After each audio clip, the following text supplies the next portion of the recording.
السلام علیکم سامعین، حاضر خدمت ہے آب حیات کی اگلی قسط۔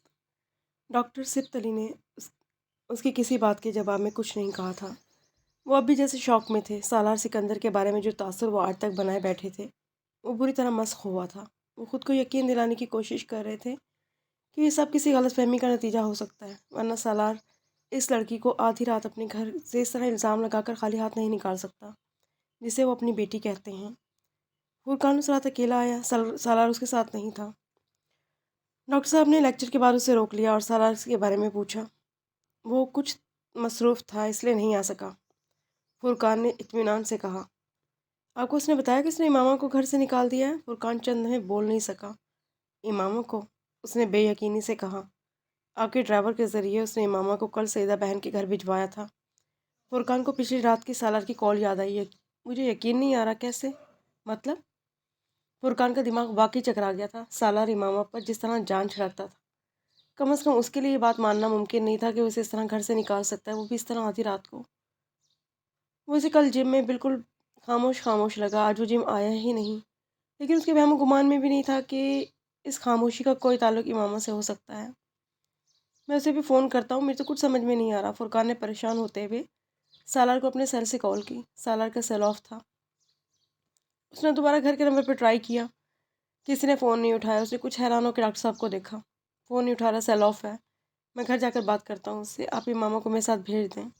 فرقان واقعی پریشان ہو گیا تھا۔ نہیں، امامہ آپ کے ساتھ نہیں جائے گی، اس نے نکالا ہے، وہ معذرت کر کے خود لے کر جائے گا، ڈاکٹر سبت علی نے بے حد دو ٹوک انداز میں کہا۔ آپ اسے جا کے میرا پیغام دے دیں۔ فرقان نے کبھی ڈاکٹر سبت علی کو اتنا سنجیدہ نہیں دیکھا تھا۔ سالار نے بیل کی آواز کو چند بار نظر انداز کرنے کی کوشش کی، لیکن پھر اسے اندازہ ہو گیا کہ فرقان کے جانے کا کوئی ارادہ نہیں ہے، اور اس کا ارادہ کیوں نہیں ہے وہ جانتا تھا۔ اس نے جا کر دروازہ کھولا اور پھر دروازہ کھلا چھوڑ کر اندر آ گیا۔ تم نے امامہ کو گھر سے نکال دیا؟ فرقان نے اندر داخل ہوتی اپنے عقب میں دروازہ بند کرتے ہوئے کہا۔ میں نے نہیں نکالا، خود گھر چھوڑ کر گئی ہے۔ سالار پیچھے دیکھے بغیر اسٹڈی میں جاتے ہوئے کہا۔ مجھ سے جھوٹ مت بولو، تم نے خود مجھے ڈرائیور بھیجنے کو کہا تھا۔ ڈاکٹر صاحب نے بھی یہی بتایا۔ فرقان اس کے پیچھے اسٹڈی روم میں آ گیا۔ ہاں، کہا تھا، کیونکہ اس نے مجھے گھر چھوڑنے کی دھمکی دی تھی، تو میں نے کہا ٹھیک ہے، تمہیں کل جانا تم آج چلی جاؤ، لیکن میں نے اسے نکالا نہیں ہے۔ اس نے اپنی کرسی پہ بیٹھتے ہوئے بے تاثر چہرے کے ساتھ کہا۔ بیویاں گھر چھوڑنے کی دھمکیاں دیتی رہتی ہیں، اس کا مطلب یہ نہیں ہوتا کہ انہیں اس طرح گھر سے نکال دو۔ فرقان نے بیڈ پہ بیٹھتے ہوئے کہا۔ دیتی ہوں گی، but she is dare not to date to me. اس نے فرقان کی بات کاٹ کر کہا۔ ڈاکٹر صاحب کتنے پریشان ہیں، تمہیں اندازہ ہے اس بات کا؟ یہ میرا اور اس کا معاملہ ہے۔ وہ ڈاکٹر صاحب کو درمیان میں کیوں لے کر آئی ہے؟ وہ سلگا تھا، وہ کیسے نہ لے کر آتی؟ تم اسے گھر سے نکالو گے اور ڈاکٹر صاحب کو پتہ نہیں چلے گا؟ وہ چاہتی تو نہ چلتا، اگر اتنی جرت تھی کہ گھر سے چلی گئی تو پھر اتنا حوصلہ بھی ہونا چاہیے تھا کہ منہ بند رکھتی۔ تمہیں کیا ہو گیا؟ کچھ نہیں۔ کس بات پر ہوا تم دونوں کا جھگڑا؟ بس ہو گیا، کسی بات پر؟ وہ کم از کم وجہ بتانے کی ارادہ نہیں رکھتا تھا۔ فرقان آدھے گھنٹے سے سوال و جواب اور بحث کے باوجود اس سے وجہ نہیں پوچھ سکا تھا۔ پھر جیسے اس نے ہتھیار ڈالتے ہوئے کہا، ٹھیک ہے، جو ہو گیا سو ہو گیا، اب تم اسے لے آؤ۔ یہ میں نہیں کروں گا، نہ میں نے اسے نکالا ہے، نہ میں اسے لے کر آؤں گا۔ خود آنا چاہتی ہے تو آ جائے، اس نے دو ٹوک انداز میں کہا۔ اور ڈاکٹر صاحب یہ سب ہونے نہیں دیں گے، وہ اپنی مرضی سے گئی ہے، تم نے نکالا ہے۔ ڈاکٹر صاحب کا پیغام یہ ہے کہ تم جا کر معذرت کر کے اسے لے کر آؤ۔ سالار خاموش رہا۔ میرے ساتھ چلو، ابھی اسے جا کر لے کر آتے ہیں۔ میں نہیں جاؤں گا، ڈاکٹر صاحب سے میں خود بات کر لوں گا۔ ابھی کرو بات۔ میں ابھی بات بھی نہیں کرنا چاہتا، میں چاہتا ہوں کچھ دن وہاں رہے، یہ اس کے لیے اچھا ہوگا۔ فرقان اگلے 2 گھنٹے وہیں بیٹھا اسے سمجھاتا رہا، لیکن اس کے انکار کو اقرار میں تبدیل نہیں کر سکا۔ وہ بے حد ناخوش سالار کے اپارٹمنٹس سے گیا، اور اس کی خفگی نے سالار کی فرسٹریشن میں مزید اضافہ کر دیا۔ اس نے فرقان سے غلط نہیں کہا تھا، وہ واقعی ماما کو گھر سے بھیجنے کا ارادہ نہیں رکھتا تھا۔ اس نے اسے دھمکانے کی کوشش کی تھی، اس کے وہم و گمان میں بھی نہیں تھا کہ وہ اٹھ کر واقعی چلی جائے گی۔ اس کے اس طرح چلے جانے سے سالار کے اشتعال میں اضافہ ہوا۔ اس سے شادی کے بعد وہ پہلی بار ضد میں آیا تھا، اور یہ صحیح تھا یا غلط؟ ایک مرد کی طرح اب اسے اس کی کوئی پرواہ نہیں تھی۔ وہ فرسٹریٹڈ تھا، اپسیٹ تھا، لیکن اب ہار ماننے کو تیار نہیں تھا۔ ڈاکٹر سبت علی اگلے 4 دن اس کا انتظار کرتے رہے۔ وہ نہیں آیا، نہ ہی اس نے فون کیا۔ انہیں خود اسے فون کرنے میں عار تھا۔ انہیں کہیں نہ کہیں یہ توقع تھی کہ ان کا اتنا احترام ضرور کرتا ہے کہ ان کا پیغام ملنے پر آ جائے گا، لیکن اس کی مکمل خاموشی نے جیسے انہیں ذہنی دھچکا پہنچایا تھا۔ امامہ اس دن سے ان کے گھر پر تھی۔ انہوں نے یہ بہتر سمجھا تھا کہ جب تک مسئلہ حل نہیں ہو جاتا وہ انہی کے گھر رہے۔ فرقان ڈاکٹر صبت علی کے گھر اور سالار کے اپارٹمنٹ کے درمیان گھر چکر بنا ہوا تھا۔ وہ ہر روز ڈاکٹر صاحب کے پاس آتا تھا اور یہ جیسے اس کی طرف سے شرمندگی ظاہر کرنے کی کوشش تھی جو سالار کے رویے پر محسوس کر رہا تھا۔ اس صورتحال میں سب سے زیادہ ابتر ذہنی حالت امامہ کی تھی۔ اس کے لیے یقین کرنا مشکل ہو رہا تھا کہ سالار اس کے معاملے میں اس طرح کا رویہ دکھا سکتا ہے۔ وہ گھر میں ڈاکٹر صاحب اور کلثوم آنٹی کی پریشانی کو دیکھ کر خود کو اور بھی زیادہ مجروم محسوس کر رہی تھی۔ وہ اسی ذہنی تناؤ کی وجہ سے بخار اسے رہنے لگا تھا۔ چوتھے دن ڈاکٹر صبت علی نے سالار کو فون کر دیا۔ وہ آفس میں بیٹھا ہوا تھا اور سیل پر ڈاکٹر صاحب کا نمبر دیکھتے ہوئے چند لمحے ہل بھی نہیں سکا۔ یہ ایک ایسی کال تھی جس سے وہ بچنا بھی چاہتا تھا، جس سے وہ اٹینڈ نہ کرنے کی جرات بھی نہیں کر سکتا تھا۔ رسمی سلام دعا کے بعد ڈاکٹر صبت علی نے بغیر کسی تمہید کے اسے کہا، آپ اگر شام کو میری طرف آ سکتے ہیں تو ٹھیک ہے، ورنہ میں آ جاتا ہوں۔ اگر معاملہ حل ہو سکا تو بہتر ہوگا، ورنہ معاملہ ختم کر لیں گے۔ ان کے الفاظ میں کسی قسم کا کوئی ابہام نہیں تھا۔ میں آ جاؤں گا، مہربانی ہوگی آپ کی۔ انہوں نے کسی مزید بات کے بغیر سلام کر کے فون بند کر دیا۔ وہ فون ہاتھ میں پکڑے بیٹھا رہا۔ ڈاکٹر صبت علی کا یہ لہجہ اس کے لیے نیا تھا لیکن غیر متوقع نہیں تھا۔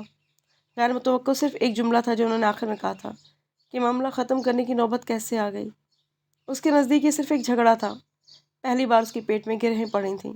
اس شام کو ڈاکٹر صبت علی نے ہمیشہ کی طرح اسے دروازے پر ریسیو نہیں کیا تھا، نہ اس سے مصافحہ کیا اور وہ نہ اس کے لیے اٹھے تھے۔ وہ ملازم کے ساتھ اندر آیا۔ ڈاکٹر صبت علی لاؤنج میں کتاب پڑھنے میں مشغول تھے۔ اس کے آنے پر انہوں نے کتاب ایک طرف رکھ دی۔ سالار سلام کرنے کے بعد سامنے صوفے پر بیٹھ گیا۔ میں تم سے بہت لمبی چوڑی بات نہیں کروں گا سالار۔ سالار نے سر اٹھا کر انہیں دیکھا۔ وہ پہلی بار ان کے منہ سے تم کا طرز تخاطب سن رہا تھا، اور وہ بھی اپنے لیے، ورنہ وہ اپنے ملازم کو بھی آپ کہہ کر مخاطب کرتے تھے۔ وہ پچھلے 4 دن سے صرف اس بات پر شرمندہ ہوں کہ میں نے امامہ کی شادی تم سے کیوں کروائی۔ تم اس قابل نہیں تھے۔ محبت کے دعوے کرنا اور بات ہوتی ہے، لیکن کسی عورت کو اپنے گھر میں عزت سے رکھنا ایک بالکل الگ بات۔ تم صرف پہلا کام کر سکتے تھے۔ لاؤنج سے منسلک کمرے میں وہ ڈاکٹر صاحب کی آواز اور ان کی خاموشی دونوں کو سن رہی تھی۔ اپنی بیوی کو اس طرح گھر سے نکالنے والے مرد کو میں مرد تو کیا انسان بھی نہیں سمجھتا۔ تمہیں اگر اس بات کا پاس نہیں تھا کہ تمہاری بیوی ہے تو اس بات کا پاس کر لیتے کہ وہ میری بیٹی ہے۔ میری بیٹی کو تم نے اس طرح خالی ہاتھ آدھی رات کو کیسے گھر سے نکال دیا؟ میں نے اسے گھر سے نہیں نکالا، وہ خود۔ سالار نے کچھ بولنے کی کوشش کی۔ ڈاکٹر صاحب نے اس کی بات کاٹ دی۔ تم نے گاڑی ارینج کی تھی۔ اندر بیٹھی امامہ کانپنے لگی تھی۔ اس نے ڈاکٹر صاحب کو کبھی اتنی بلند آواز میں بات کرتے نہیں سنا تھا۔ تمہاری جرت کیسے ہوئی تم اس کے کریکٹر کے بارے میں بات کرو؟ سالار نے نظریں اٹھا کر انہیں دیکھا۔ اس کا چہرہ سرخ ہو رہا تھا۔ آپ نے اسے پوچھا یہ بات میں نے کیوں کی تھی؟ اندر بیٹھی امامہ کا چہرہ فک ہو گیا تھا۔ صرف یہی ایک بات تھی جس پر وہ گلٹی تھی اور جس کا اعتراف وہ اتنے دنوں سے نہیں کر پا رہی تھی۔ میں اسے کچھ نہیں پوچھوں گا۔ میں تمہارے کردار کو نہیں جانتا، لیکن وہ 9 سال سے میرے پاس ہے۔ وہ ایسا کام نہیں کر سکتی کہ جس پر تم اس کے کردار پر انگلی اٹھاتے۔ اسے یقین تھا کہ اب وہ جلال کا نام لے گا، اب لے لے گا۔ اس کا پورا جسم سرد پڑ رہا تھا۔ 1 2 3 4 5 اس کا دل سیکنڈ سے بھی زیادہ تیز رفتاری سے دھڑک رہا تھا۔ سالار کا ایک جملہ اس وقت ڈاکٹر صاحب کی نظروں میں اسے ہمیشہ کے لیے گرا دینے والا تھا، لیکن اس کی طرف کی خاموشی تھی۔ پھر امامہ نے اس کی آواز سنی۔ ایک لمحے کے لیے اسے لگا اس کا دل رک جائے گا۔ I am sorry. اسے یقین نہیں آ رہا تھا۔ یہ وہ جملہ نہیں تھا جسے سننے کی اسے توقع تھی۔ اس کی معذرت نے اسے شاک کر دیا۔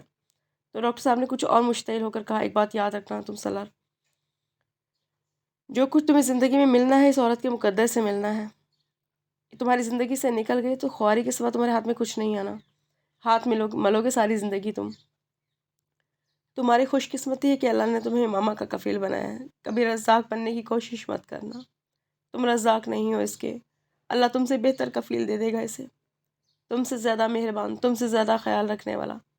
کاٹو تو لہو نہیں کہ مصداق بنا بیٹھا تھا وہ۔ ڈاکٹر صبت نے کبھی ایسی باتیں نہیں کی تھی، کبھی بھی نہیں۔ شرمساری جو محسوس کر رہا تھا، اور اندر بیٹھی ماما بھی ندامت کی ایک ایسے سمندر میں غرق تھی۔ اسے گھر میں رکھنا تو عزت سے رکھو، ورنہ ابھی سے وقت چھوڑ دو۔ تم سے کئی گنا بہتر انسان سے بیاہ دوں گا اسے۔ جو اسے تم سے زیادہ اچھے طریقے سے اپنے گھر کی عزت بنا کے رکھے گا۔ میں آپ سے اور اسے بہت زیادہ شرمندہ آنکھوں سے بلائے میں اسے معذرت کر لیتا ہوں۔ اس نے گھٹنے ٹیکنے میں دیر نہیں لگائی، اندر بیٹھی ماما زمین میں جیسے گڑ گئی تھی۔ یہ آخری جملہ تھا جس کی توقع سے سالار سے تھی۔ کلثوم آنٹی سے بلانے آئی تھی، اس کا دل چاہتا تھا کہیں بھاگ جائے۔ زندگی میں اپنے شوہر کا جھکا ہوا سر دیکھنے سے بڑی ندامت کا سامنا اس نے آج تک نہیں کیا تھا۔ کیا ملامت تھی جو لاؤنج میں آ کر بیٹھے ہوئے اس نے خود کو کی تھی۔ یہ سب کچھ اس کی غلطی سے شروع ہوا تھا۔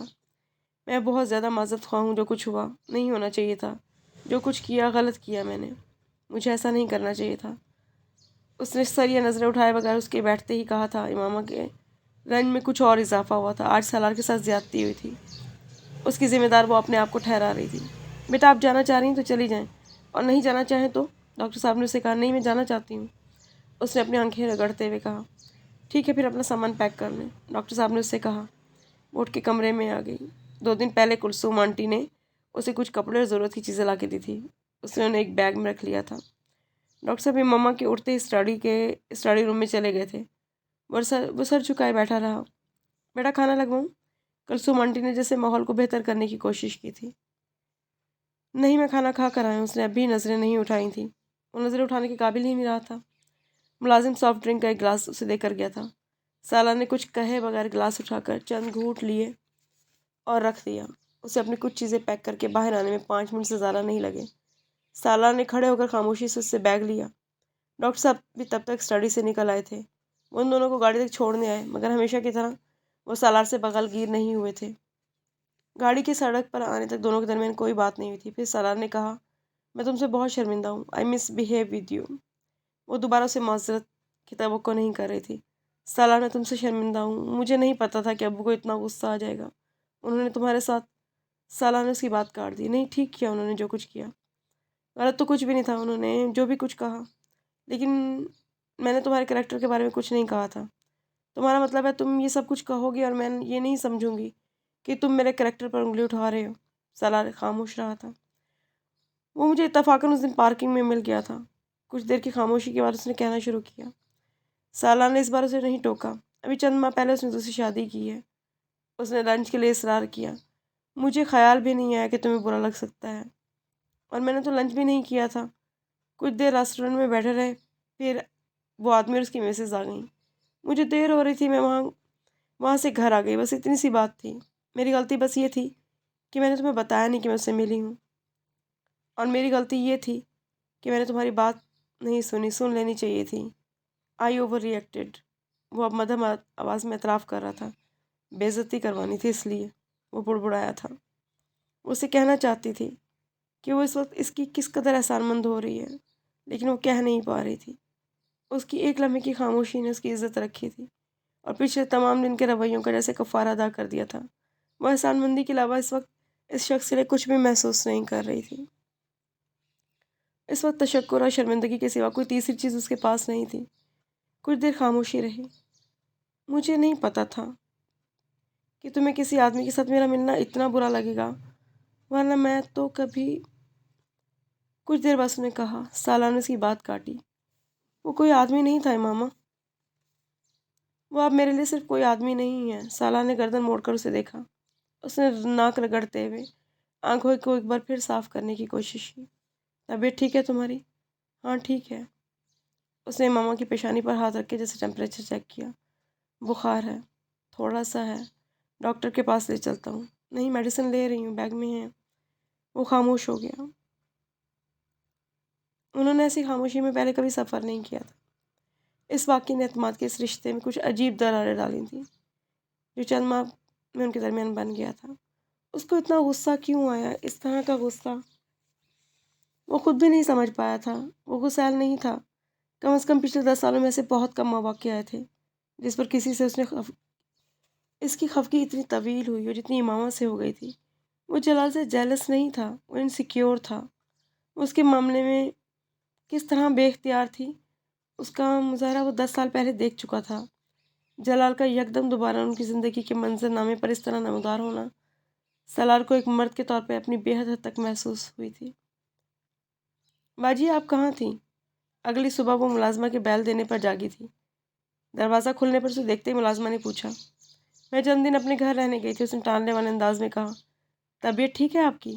ملازمہ نے اس کا چہرہ غور سے دیکھتے ہوئے کہا۔ ہاں نہیں، بس تھوڑا بخار ہے اور کچھ نہیں۔ اس نے مسکرانے کی کوشش کی۔ کوئی خوشخبری تو نہیں ہے باجی؟